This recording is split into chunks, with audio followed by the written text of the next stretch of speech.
Hi, I'm John McGuire, founder and director of the Kinesiology Institute. Thank you for tuning into this video. And be sure to subscribe to our channel and click the bell to be notified when we post new content. And go to kinesiologyinstitute.com to learn more about applied kinesiology.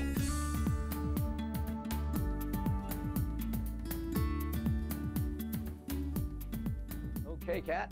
Hello. How are you doing today? I'm doing good. How about you? Excellent, excellent. It's always good to see you. So we're going to check, and I know you were talking the other day about your knee clearing, For those that didn't hear that, can you just give them a quick rundown of what we did that had your knee feeling better? Oh, yeah. We realized that there was a connection somehow to a previous piercing that I had and related to my knee injury that has been hurting for quite some time. After we cleared it, I haven't really felt any pain since our last session. Yeah. Just last week. Yeah. So we did balancing on this. I think it was maybe a fundamentals Q&A. You can go watch that. And so we did some balancing. But then the next day, a couple days later, I noticed she had a piercing right here that was corresponding in the auricular therapy to where the knee is. So I had her, I touched the knee and it was strong. She touched her earring and it was strong. But when we did both together, it went weak. So I said, there's a connection with your knee pain and the earring. And you had that, you said, over 10 years. Yeah, huh? I had it for a really long time. Oh, wow. So she had her boyfriend take the earring because you couldn't do it on your own. It's like, it's stuck. It was stuck. So he took it off. And then you've not had any pain in the knee since. And I've been dancing and I haven't had any issues with my knee at all. Yeah. So sometimes you'll find those simple things can connect. And that's where you touch one, touch the other. And if you then get a weak muscle, then you get it. Okay, so we're going to do the heart math technique. And I think that's in class 4. Okay, so you said earlier you had some stress. It was in your left rhomboid area and then also like around the base of my neck. Okay, so why don't you turn around for us here, and I'll test a strong muscle here and see what we get. Ready and hold. Okay, so I'm going to touch the areas right in here where you have stress. Yes.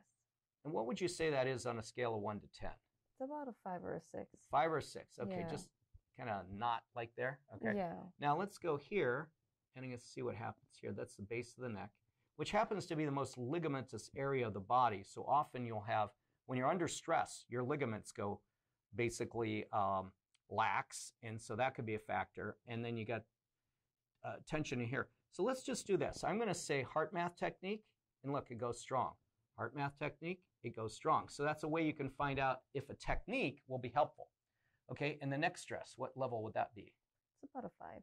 Okay, about a 5. Okay, so what I'll do is I'll touch that and then see it goes weak. Now I want you to think of someone or something that you have gratitude for, just real appreciation. Now thinking of that, it goes strong.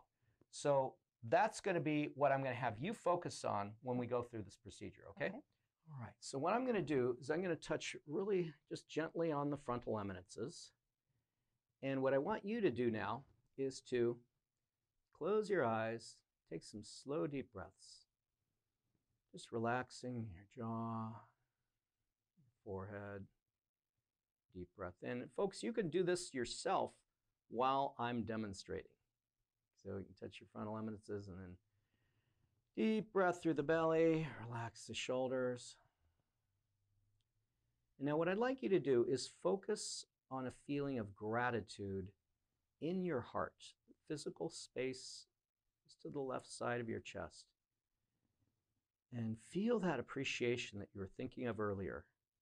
And just feel it filling up the heart like it's a bowl. And you can give it a color if you like. If you were to give it a color, what would you give it? Blue. Okay, blue. Okay, so feel that blue light filling up the bowl. Breathing in that gratitude and feel it flow down from the heart. That blue light filling up your toes and feet. Just relaxing, feeling that now filling up your calves and ankles, Focusing again, that feeling of gratitude from your heart going down into your knees, moving up now into the thighs. Your heart connecting with your whole legs now, filling that up with beautiful blue light and gratitude.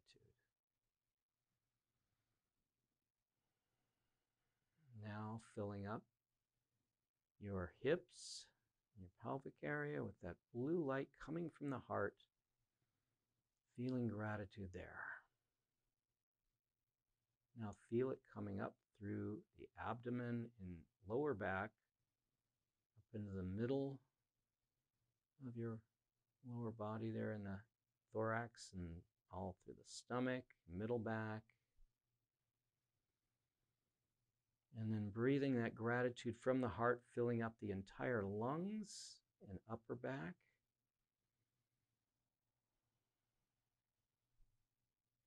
Now feel the shoulders filling up with that gratitude and blue light from the heart, going down from the shoulders into the upper arm, forearms, wrists. Gratitude flowing all the way through your arms, down into your hands and fingers.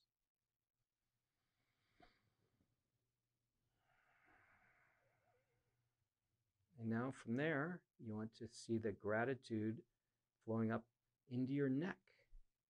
Your heart connecting with your neck and feeling that appreciation, blue light, gratitude going up into your upper neck and that whole area there, into your skull, your face.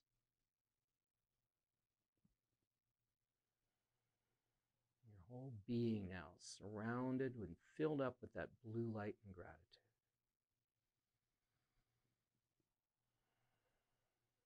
Now feeling that gratitude going into that area in the back, specifically where the left rhomboid is. Feeling that up with gratitude, coming from your heart, going right to there.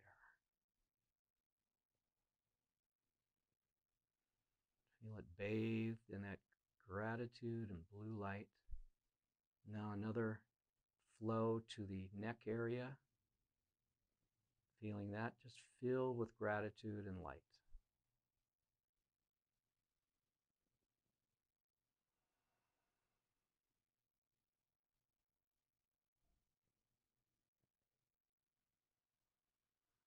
And when you're ready, just feel that gratitude and now enveloping your whole being. And then when you're ready, you can open your eyes.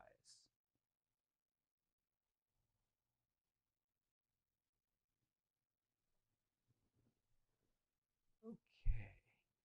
Now, let's just test, first of all, and see what happens. So I'm going to touch that left rhomboid again over here and see what happens. It's now strong. I'm going to touch the area up here in the neck, and that's strong. What would you say the number is now? Do you notice a shift? I'm at a 2 for my rhomboid, and it's almost like a 1 on my neck. I don't really feel much. Yeah? Yeah. Great. It's great. Okay, well, there you go. Thank you. Thank you. Now, I'll mention, if you like, you can also, when you're doing this technique, you can do it for, and it shows this on class 4, for specific pain, you can give the pain a color and then shift it. They give it a color, like say, oh, it's kind of a gray or a black, and it's kind of jagged like a cinder. And then you say, okay, let's change that and say, what would be a more pleasant color? Well, like a blue bubble, okay, or blue balloon, or something that shifts that. And so they take that image and they put it in their heart and they change that to the new image and send it back to the area. It's on the class 4. That's another variation of this. Now the heart math also gets into, which is also again great for depression, in that it gets you into an alpha state. See, beta waves are where you're in that problem reactive mind. So that's where breathing slowly and deeply, and then visualization, putting you into an alpha state. And again, you can download this as well as play it right on class 4. And I was doing this a lot, especially when I was in my tough times, my challenging times. I would play this and just do the whole routine. So it's great for so many things.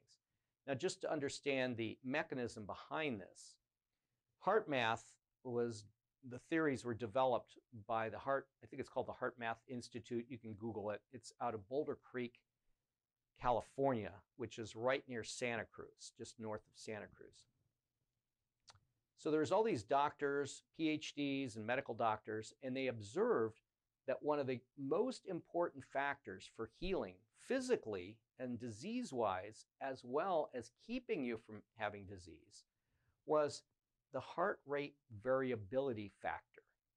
And so between each beat of the heart, when you're able to adapt to stress, that beat has more variability. And they found when someone's in the same lack of variability, they have less ability to deal with stress. And that good heart rate variability was more important than even the standard factors like of cholesterol levels and weight, and whether you were a smoker, and whether you would develop heart disease. They found with people with great heart rate variability, they could do better, say, overcoming a disease as well as avoiding it, than someone, even if they had the markers of the other thing, than someone without any markers, but they had poor heart rate variability. So it comes back to you're managing your state, to get in a state where you have the ability to flow with whatever comes up, and to adapt, to adjust. There's a saying, the triple A, spiritual master I used to say, the triple A is first become aware of the situation. Oh, there's a situation in my life that ain't working for me, like Dr. Phil would say. Okay, so I'm aware, maybe I've got a pain, aware of a pain, or aware of a behavior, aware of an emotional state that I want to get free of. Then the next is adapt. Well, first accept. Yeah, after you're aware of it, accept. Okay, I have this situation. And a lot of situations you can't change in life is the quicker you can get to a state of accepting it, that's what is, then adapt. So aware, accept, and adapt. And one of the ways that helps us is to get in the heart math state, to get to a level of acceptance as well as awareness, and then coming up with solutions to adapt. Okay?